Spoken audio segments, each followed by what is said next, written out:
វាមានកម្លាំងព្រមានពីមហន្តរាយរយៈពេលវែងក្រោយការធ្វើឃាតមេដឹកនាំកម្ពុជាអ៊ីរ៉ង់ខណៈដែលតំបន់មជ្ឈិមបូព៌ាកំពុងស្ថិតក្នុងដង្ហើមនៃសង្គ្រាមទ្រង់ទ្រាយធំវាមានកម្លាំងបានចេញមកព្រមានយ៉ាងធ្ងន់ធ្ងរកាលពីថ្ងៃអាទិត្យទី22មីនាជុំវិញការធ្វើឃាតមេដឹកនាំកម្ពុជារបស់អ៊ីរ៉ង់ការថ្លែងរបស់មន្ត្រីជាន់ខ្ពស់រុស្ស៊ីនៅពេលនេះមិនត្រឹមតែជាការសម្ដែងការសោកស្ដាយប៉ុណ្ណោះទេប៉ុន្តែវាគឺជាការវិភាគអំពីការផ្លាស់ប្ដូរភូមិសាស្ត្រនយោបាយដែលនឹងនាំមកនូវអស្ថិរភាពជាសកលក្នុងរយៈពេលវែងលោកឌីមីទ្រីពេស្កូវអ្នកនាំពាក្យវិមានកម្លាំងបានថ្លែងទៅកាន់ទូរទស្សន៍រដ្ឋរុស្ស៊ីថាពិភពលោកកំពុងស្ថិតក្នុងស្ថានភាពមិនប្រក្រតីដែលនឹងបង្កើតជាផលវិបាកដែលមិនអាចប៉ាន់ស្មានបានចំពោះសណ្ដាប់ធ្នាប់អន្តរជាតិចំណុចសំខាន់មួយដែលលោកពេស្កូវបានលើកឡើងគឺអត្ថប្រយោជន៍នៃការធ្វើឃាតនេះទៅលើស្មារតីជាតិនិយមរបស់អ៊ីរ៉ង់លោកបានសង្កត់ធ្ងន់ថាការប្រើប្រាស់អំពើហិង្សាដើម្បីបំបាក់ថ្នាក់ដឹកនាំប្រទេសមួយជារឿយៗតែងតែផ្ដល់ផលផ្ទុយមកវិញលោកបានបញ្ជាក់ថាសកម្មភាពបែបនេះនឹងមិនធ្វើឲ្យអ៊ីរ៉ង់ចុះខ្សោយរហូតដល់ដួលរលំនោះទេប៉ុន្តែវានឹងក្លាយជាការតាលីកជំរុញឲ្យប្រជាជនអ៊ីរ៉ង់គ្រប់និន្នាការ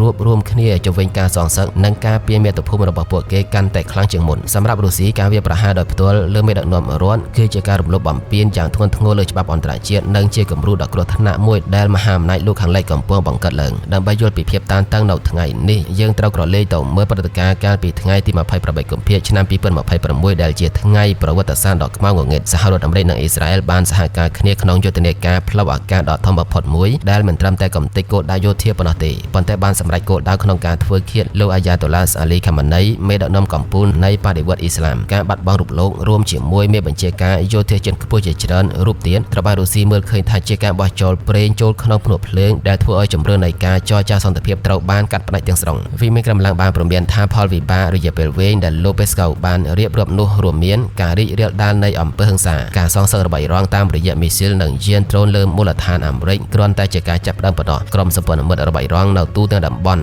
និងបង្កើនសកម្មភាពរបស់ខ្លួនចំពោះអស្ថិរភាពទីផ្សារថាមពលតំបន់ជើងសមុទ្រគឺជាប្រភពថាមពលពិភពលោកសង្គ្រាមនៅទីនេះនឹងធ្វើឲ្យសេដ្ឋកិច្ចសកលលោកជួបវិបត្តិអតិផរណាធ្ងន់ធ្ងរនិងចំពោះការប្រកបប្រជែងអាវុធនុយក្លេអ៊ែររុស្ស៊ីបារម្ភថាបើគ្មានមេដឹកនាំដែលគ្រប់គ្រងដោយស្ថិរភាពអ៊ីរ៉ង់អាចនឹងពន្លឿនការផលិតអាវុធនុយក្លេអ៊ែរដើម្បីការពារខ្លួនពីការវាយប្រហារនាពេលអនាគតក្នុងនាមជាសម្ព័ន្ធមិត្តយុទ្ធសាស្ត្ររុស្ស៊ីបានបង្ហាញយ៉ាងច្បាស់ថាខ្លួននឹងមិនឈរមើលមិត្តរបស់ខ្លួនត្រូវបានបំផ្លាញដោយឯកតោភាគីនោះទេការលើកឡើងរបស់លោកពេស្កូក៏ជាសារព្រមានដល់សហរដ្ឋអាមេរិកផងដែរថារុស្ស៊ីអាចនឹងបង្កើនការគាំទ្រផ្នែកបច្ចេកវិទ្យាយោធានិងការការពារអាកាសដល់អ៊ីរ៉ង់ដើម្បីទប់ទល់នឹងយុទ្ធនាការរបស់អាមេរិកនិងអ៊ីស្រាអែលអ្នកវិភាគមើលឃើញថារុស្ស៊ីកំពុងប្រើប្រាស់ព្រឹត្តិការណ៍នេះដើម្បីបង្ហាញពិភពលោកថាការជ្រៀតជ្រែករបស់អាមេរិកគឺជាប្រភពនៃភាពចលាចលខណៈដែលរុស្ស៊ីព្យាយាមបង្ហាញខ្លួនជាអ្នកការពារពហុពលនៃអំណាចសកលជារួមការសងសឹកទៅវិញទៅមកបានក្លាយជាវដ្តដែលមិនអាចបញ្ឈប់បានការព្រមានរបស់វិមានកម្លាំងគឺជាការដាស់តឿនចុងក្រោយថាបើពិភពលោកមិនអាចរកផ្លូវចុះសម្រុងបានទេនោះផលវិបាកដែលលោកពេស្កូវលើកឡើង